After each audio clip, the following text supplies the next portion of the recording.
السلام علیکم ورحمۃ اللہ وبرکاتہ۔ عزیز طلبہ، کل تک کے سبق میں دوسری فصل کے جو مخارج کے بیان میں ہے 10 مخرج آپ کے سامنے آ چکے تھے۔ آج جو ہے 11واں مخرج آپ کے سامنے بیان کیا جا رہا ہے۔ 11واں مخرج کیا ہے؟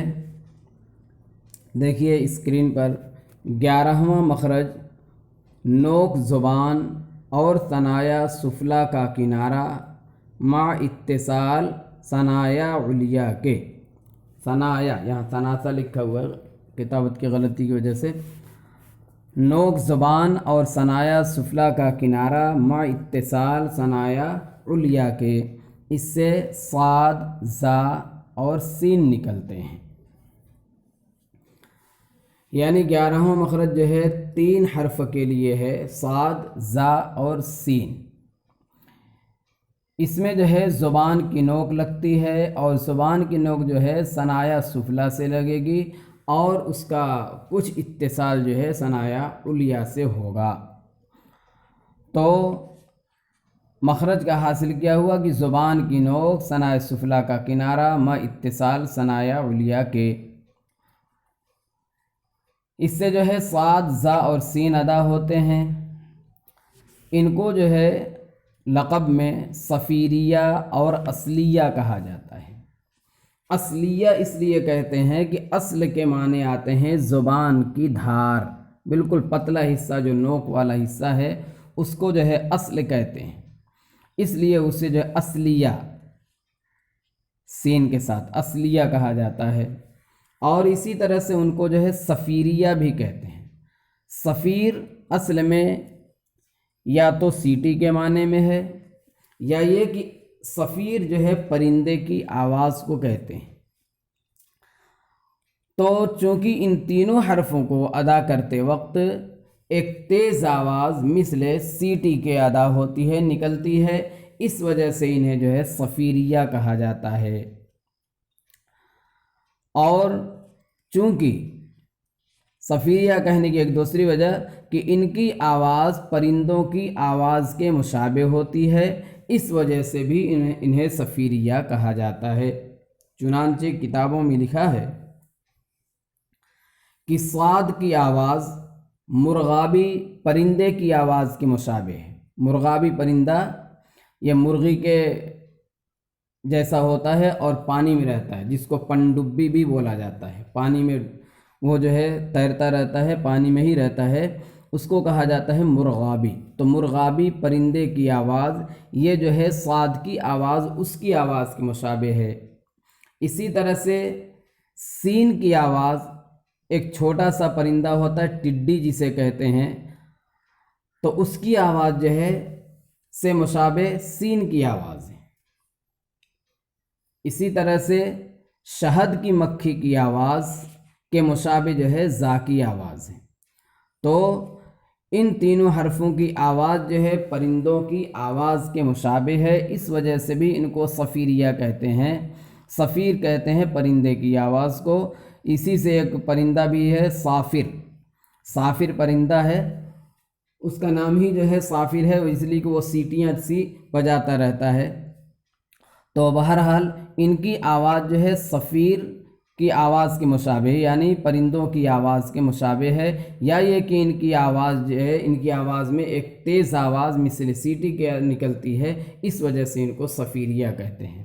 اور اصلیہ کہنے کی وجہ یہ ہے کہ زبان کی نوک سے ادا ہوتے ہیں۔ آگے دیکھیے 12واں مخرج۔ 12واں مخرج کیا ہے؟ نیچے کا لب اور ثنایا علیا کا کنارہ۔ نیچے کا لب، ثنایا علیا کا کنارہ۔ تو ثنایا علیہ کا کنارہ بھی 10ویں مخرج میں بھی آیا تھا کہ زبان کی نوک اور ثنایا علیہ کا کنارہ، لیکن وہ کنارہ جو ہے اندرونی حصہ مراد تھا کنارے سے، اور یہاں پر جو ہے نیچے کا لب اور ثنایا علیہ کا کنارہ، یہاں جو ہے ثنایا علیہ کے کنارے سے وہ کنارہ مراد ہے جو دھار ہے جس میں، یعنی جس سے چیزوں کو کاٹا جاتا ہے تو اس کو کہا جاتا ہے، یہ جو ہے کنارہ یہاں پر مراد ہے۔ یہ کنارہ جب باطن لب یعنی نیچے کے ہونٹ کے تری والے حصے سے لگتا ہے تو اس سے جو ہے فا ادا ہوتی ہے۔ تو نیچے کا لب اور ثنایا علیہ کا کنارہ اس سے فا نکلتا ہے۔ 13واں مخرج دونوں لب یعنی دونوں ہونٹ، اس سے با، میم اور واو نکلتے ہیں، با، میم اور واو نکلتے ہیں۔ یہاں پر بھی دیکھیے مصنف رحمۃ اللہ علیہ نے صرف واو مطلق کہا ہے، جبکہ دوسری کتابوں میں آپ کو ملے گا کہ با، میم اور واو غیر مدہ، واو غیر مدہ یعنی واو متحرک اور واو لین، لیکن مصنف کی یہاں چونکہ مدہ اور غیر مدہ کا مخرج، کیونکہ انہوں نے علامہ فرہ کے قول کے مطابق مخارج بیان کیے ہیں، اور علامہ فرہ کے یہاں مدہ اور غیر مدہ کا مخرج چونکہ ایک ہی ہے، اس وجہ سے مصنف نے یہاں پر مطلق ذکر کیا ہے، با، میم، واو نکلتے ہیں۔ تو بہرحال دونوں ہونٹ یہ جو ہے با، میم اور واو کا مخرج ہیں، لیکن تھوڑا سا فرق ہے ان تینوں حرفوں میں۔ با یہ دونوں ہونٹوں کی تری سے نکلتا ہے، میم یہ دونوں ہونٹوں کی خشکی سے ادا ہوتی ہے، اور واو جو ہے دونوں ہونٹوں کا دونوں کنارہ مل کر اور بیچ میں کھلا رہ کر کے یعنی دونوں ہونٹوں کے ناقص ملنے سے ادا ہوتا ہے۔ تو ان تینوں حرفوں کو اور اسی طرح سے فا کو، ان چاروں حرفوں کو حروف شفویہ کہتے ہیں، کیونکہ یہ شفت یعنی ہونٹ سے ادا ہوتے ہیں، اور شفہیہ بھی ان کو کہا جاتا ہے۔ تو بہرحال شفت سے ادا ہونے کی وجہ سے یعنی شفت یعنی ہونٹ سے ادا ہونے کی وجہ سے انہیں شفویہ کہا جاتا ہے۔ البتہ با میں چونکہ تری والا حصہ لگتا ہے اور میم میں خشکی والا حصہ لگتا ہے، اس لیے با کو بحری اور میم کو بری بھی کہا جاتا ہے۔ تو یہ 13 مخارج ہوئے۔ 14واں مخرج ہے دیکھیے خیشوم، 14واں مخرج خیشوم، اس سے غنہ نکلتا ہے۔ اب غنہ سے مراد کیا ہے؟ اس سے نون مخفا اور مدغم بادغام ناقص ہے۔ نون مخفا یعنی وہ نون جس کے اندر اخفا کیا جاتا ہے، اور مدغم بادغام ناقص یعنی وہ نون جس کا ادغام ناقص کیا جاتا ہے، جیسے من یقول، میوال ادغام ناقص کیا جاتا ہے، وہ مراد ہے۔ تو اب جو ہے خیشوم سے غنہ ادا ہوتا ہے، اس میں بہت سی تفصیل بھی ہے۔ آپ یہ سمجھ لیجئے کہ نون اور میم جو ہے بحالت غنہ، نون اور میم بحالت غنہ ادا ہوتے ہیں خیشوم سے۔ تو خیشوم جو ہے یہ غنہ کا مخرج ہے، اور اس سے نون اور میم بحالت غنہ ادا ہوتے ہیں۔ اب یہاں پہنچ کر کے ایک فائدہ آپ کو نظر آ رہا ہے، اس میں کیا لکھا ہوا ہے کہ فائدہ یہ مذہب فرہ وغیرہ کا ہے، یعنی جو مصنف رحمۃ اللہ علیہ نے 14 مخارج بیان کیے ہیں، تو 14 مخارج کیوں بیان کیے مصنف نے؟ 14 مخارج اس لیے بیان کیے ہیں کہ 14 مخارج والا قول جو ہے امام فرہ کا ہے، اور فرہ اور ان کے متبعین کا ہے، اسی کے مطابق مصنف رحمۃ اللہ علیہ نے 14 مخارج بیان کیے ہیں، کیونکہ یہاں اختصار مقصود تھا کتاب کے اندر، اس لیے فرہ کا قول لیا گیا ہے۔ اور علامہ سیبویہ کہہ رہا، اور سیبویہ کے نزدیک 16 مخارج ہیں۔ انہوں نے لام کا مخرج حافہ لسان، اس کے بعد نون کا مخرج کہا ہے، اس کے بعد را کا مخرج کہا ہے۔ اس طرح سے ان کے نزدیک جو ہے مخارج کی تعداد بڑھ گئی ہے، جبکہ فرہ نے لام، نون، را کا مخرج 1 کہا تھا، تو یہاں پر انہوں نے 3 کہہ دیا، تو 2 مخرج بڑھ گئے، تو 14 کے بجائے 16 مخرج ہو گئے۔ اور علامہ خلیل کے متعلق بتلا رہے، اور خلیل کے نزدیک 17 ہیں، یعنی فرہ کے نزدیک جو ہے 14 مخارج، سیبوئے کے نزدیک 16 اور خلیل کے نزدیک جو ہے 17 ہیں۔ خلیل بن احمد فراہیدی النحوی، ان کے نزدیک جو ہے کتنے ہیں؟ 17 مخارج ہیں۔ کیوں؟ اس لیے کہ انہوں نے لام نون را کا مخرج جدا جدا رکھا ہے، جیسے کہ علامہ سیبوئے نے جدا جدا رکھا ہے، اور حرف علت جب مدہ ہوں، حرف علت جب مدہ ہوں ان کا مخرج جوف کہا ہے۔ تو اس طرح سے آپ نے دیکھا اوپر علامہ فرا کے مذہب کے مطابق جو بیان کیا گیا تو اس میں 14 مخرج ہیں۔ اب یہ 14 مخرج جو تھے یہ علامہ فرا کے مطابق تھے۔ پھر اس کے بعد علامہ سیبوئے کا مخرج کے متعلق بتاتے ہوئے کہ علامہ سیبوئے کے نزدیک 16 مخارج ہیں، انہوں نے کیا کہا کہ لام نون را کا مخرج الگ الگ رکھا ہے، تو 2 مخرج ان کے یہاں بڑھ گئے تو 16 ہو گئے۔ اب جو ہے یہی 2 مخرج علامہ خلیل کے نزدیک بھی ہیں بڑھے ہوئے، تو 16 وہ ہو گئے۔ اور جب حرف علت مدہ ہوتے ہیں، یعنی واو مدہ، الف مدہ اور یا مدہ، تو ان کا مخرج انہوں نے مستقل کہا ہے جوف دہن۔ تو جوف ان کا جو مخرج انہوں نے مستقل کیا تو ایک مخرج اور بڑھ گیا، 3 ہو گئے، تو 14 اور 3 17 مخارج ہو گئے۔ بہرحال مخارج کی تعداد میں 3 قول ہو گئے، ایک قول ہوا 14 کا، دوسرا 16 کا، اور تیسرا جو ہے 17 کا قول ملا آپ کو۔ تو علامہ خلیل کے نزدیک جو ہے 17 ہے، اور سیبوئے کے یہاں جو ہے 16 ہے، اور فرا کے یہاں 14 ہے۔ اب جو ہے اس کو یاد کرنا اگر ہے تو کیسے یاد کریں گے کہ 17 والا قول کس کا ہے اور 14 والا کس کا ہے، 16 والا کس کا ہے؟ تو میں آپ کی آسانی کے لیے ایک اس کا مجموعہ بنا کر بتلاتا ہوں کہ آپ یاد کیجئے خصف، خصف، خا سین فا، خا سین فا۔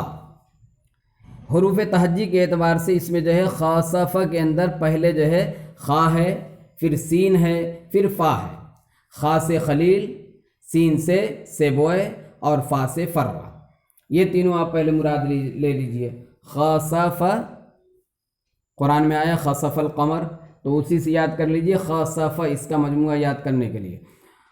اور کس کے نزدیک کتنا؟ تو خصف، تو پہلے آپ یاد کیجئے کہ خا حروف تہجی میں پہلے ہے، پھر سین اس کے بعد ہے، پھر فا جو ہے اس کے بعد ہے۔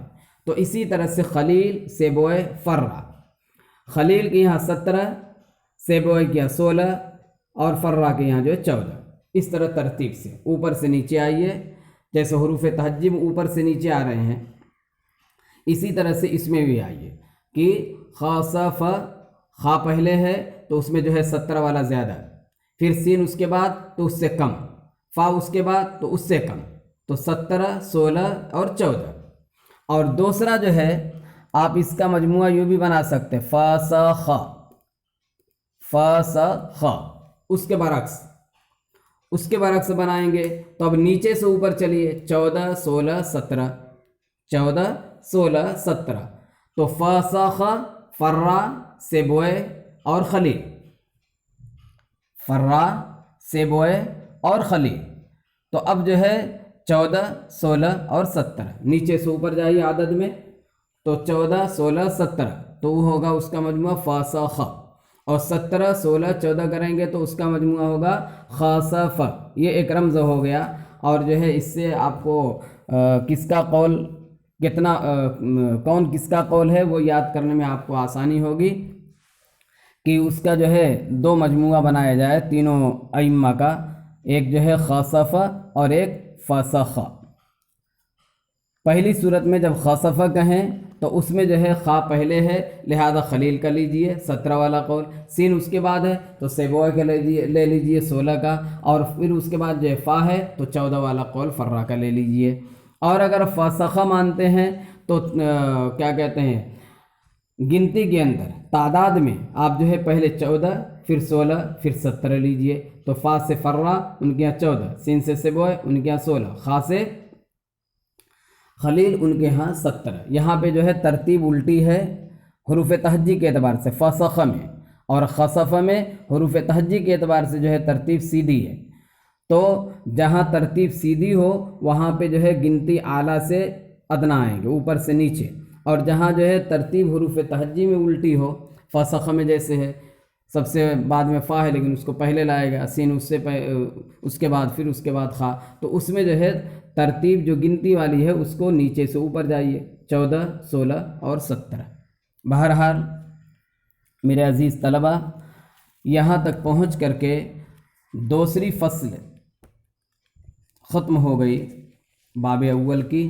باب اول میں آپ نے پڑھا تھا کہ استعاذہ اور بسملہ کا بیان تھا، اور دوسری فصل کے اندر جو ہے مخارج کا بیان ہے، اور مخارج آپ نے پڑھ لیا کہ مخارج حروف اصلیہ عربیہ فصیحہ کے مخارج جو ہے علامہ فرا کے قول کے مطابق جو مصنف نے بیان کیا ہے وہ 14 ہیں، اور ویسے جو علامہ سیبویہ کے یہاں جو ہے 16، اور علامہ خلیل کے یہاں 17 مخارج ہیں۔